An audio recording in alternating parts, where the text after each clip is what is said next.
represents the traditional owners. With 3 minutes, I'd like to move rapidly into the policy presentation.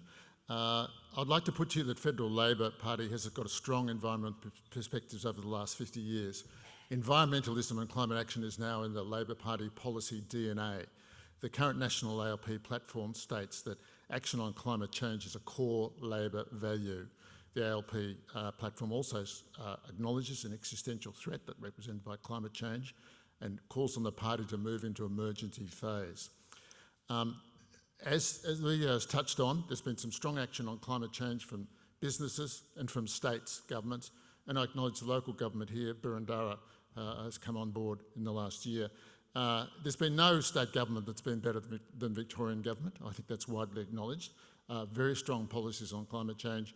That's what a Labor government looks like in action. That's the policy DNA going through to the messenger RNA of being in government.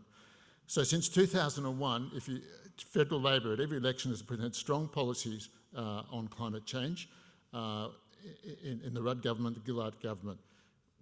Labor's presented strong policies at the elections of 2004, which were lost. That cost us the Kyoto Protocol for 3 years until the Rudd government was elected.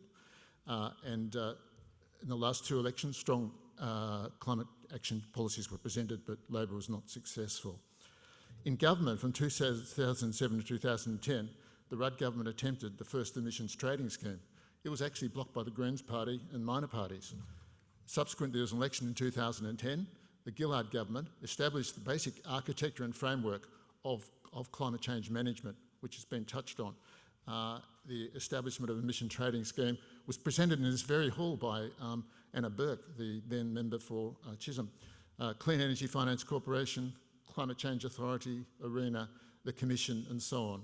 In 2013, the Abbott coalition government abolished most of it. It was the policy to try and abolish it all. Fortunately, they were not successful, and parts of the architecture survived, such as the Clean Energy Finance Corporation. Labor's has, since losing the last election, has developed policies aimed at climate change slowly through the period, culminating in the presentation of Powering Australia on the 3rd of December. I'll just briefly go through some of the key aspects. Overall, the policy is aimed at increasing the share of renewables to 82%. Was that the bell? And reducing emissions by 43% by 2030, en route to a net emissions zero by 2050.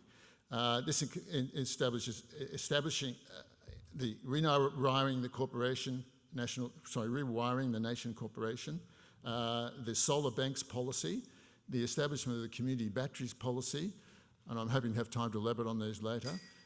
Converting, is that the bell? There's extensive policies on industry and carbon farming.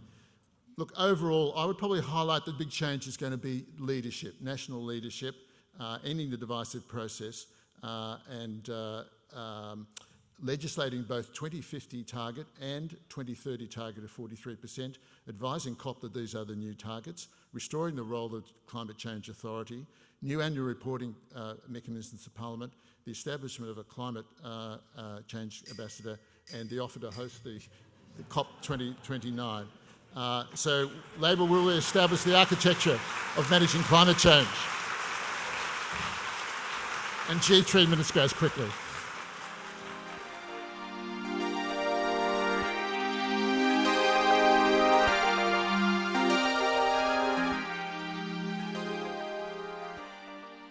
Authorised by Lighter Footprints Incorporated, Q, Victoria.